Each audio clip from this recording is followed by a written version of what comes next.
Tonight, horrific new information about life in captivity for Kayla Mueller, the young woman from Arizona held by ISIS for more than a year and a half. onkololees barkum lamaaf diddami tokko operation Kayla Mueller sanbata halkan keessatti yuuroti waraan pentagon saddeet idil bayraaq irra hawwachaaf dhaabatan harki caalmaarri sakana CH-47 chiinoog jedham helikopteroot waraana addunyaan qabda keessa saffisaan sirra jira qabarra yaamamu saatii kiiloomeetira 315 daqiiqa tokko keessatti immoo kiiloomeetira 525 barrisu danda'u hammaleelle meeshaa ulfinulaanoo qaban dudda fuudhanii gulufuu waan danda'aniif kampaanii jalqabri sakanoomish veertooniin cinaa dhaabbilee bira kanneen akka Boeing Defense Space Security faafeeyyame kennamu saragaala waraana Ameerikaa waabeffaan ejjet gararro bootol fagoo kuma furra tulfaatin paawundi kuma 48 baachuun digirgol fageenyami gubbaa 95 irra ginnis waan danda'aniif helikopteroota kunneen balaliistos sadii waliin bobbaafamuu jedhaan bara 2015 akkin gar faranjootaatti sandeebiis dubartii Ameerikaa tagan 26 dhaabbata qimoo daanga maleejii jechuun Doctors Without Borders keessa baatuur Kayla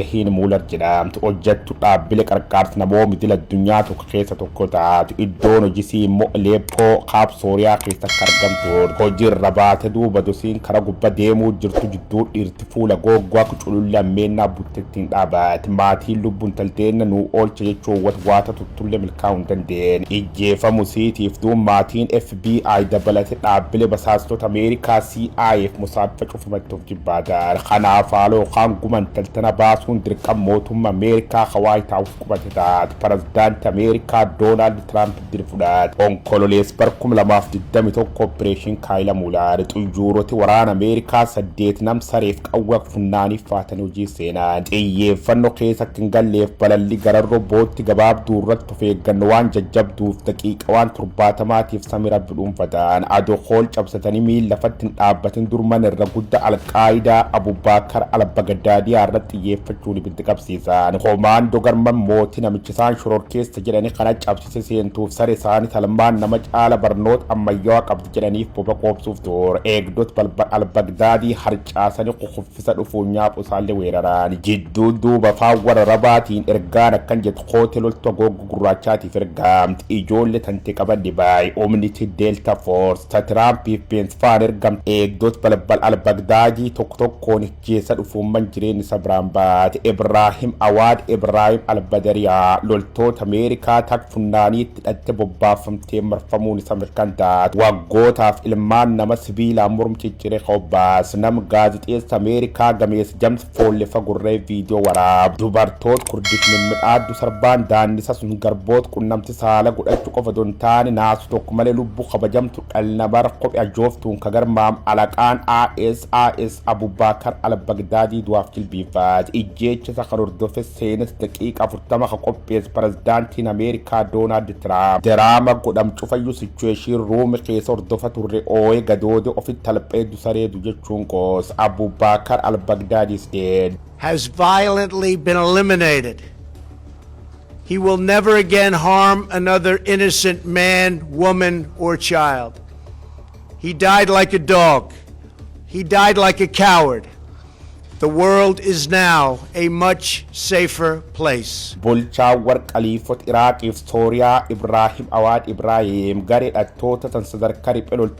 rafuudha addunyaa guutuu beeksisu isaatii warli xabratti akka jajjaba sudaataa akkeen war faranjoota bar 2014 gada guyyoo gobba buleekee beekamti jajjaba horacha kadhuuf komaandari waraana kun bar 2003 tabbamantaa guddayyaa jedhaan bar dargaggummaa isaati ijooqaan illaafis ta'uun isa kadubbatam gurbaan Abu Ali Ambal qaduuraa kun sagalee samidhaa dok simpirree tuniin dubartoota buxe baasu sa Washington Post barrees abbazaa masjid guddayyaa addunyaa tana turee jedhaan dursaa khaliifota ta'uusaa dubbataa Abubakar al-Baghdadi akka Bin Laden ajaja kennu qofa dontaane duuba artisaatiin lubbu balleessa turusa gaazexeessitooti warli xaddeebanii barrees hataatuuti immoo soda nageenya qabirra kaka eegdoti isa dabalate gogo gurraatti latti gaggeessa turulle duuti tira jireen ilmaan nama waan taatee bif kanaan dhukate lubbuu dheereffachuu hin dandeenye. Opereeshiniinis galaafattuun duubta jalqabdu waggaa 5 sordhaatii jedhe odeeffannoo karaa kamiinuu eegamuu hin dandeenye CIA dhaqaab. The Central Intelligence bulchaan Al-Qaayidaa Abubakar al-Bagdaadii kuta bulchii Sooriyaa kaaba kee jiraatu dujetti turte. Oduun tun nadhee yookaan jaaltonni barat keessa tokko firoottan isa namoota lam dabalate qaamolee akka karra qorannoo godhamtee Waashingiitan odeeffannoo dhiphoo qaalimee tammoo gaalli keessaan qaxxaamuruu danda'a argachuuf carroomte milkoom. Saatii tanirra jalqabdee garee Kurdish waliin hojjechuu ta'ee daangaan inni kee qubat ifatti adda baafamnaan jaajjusii yookaan basaastoti bifnam lakkisi seexaninu beekuu hin dandeenyeen bobbaafaman. Basaastoti kunneen isaan jalqaba milishoota Kurdish keessa filamuun jihaadistoota fuula goggootti ergaman. The Intelligence warri nu ammaan tan peentagooniin ganamu qoommaat onkololeessa guyyaa gaaf 26 bar 2021 sanbata galgal keessa aduun saafofte saatii 11 gad dhiyaannaan jala gubbaanitti baafatan. Xuyyooroti waraana kun 8 duub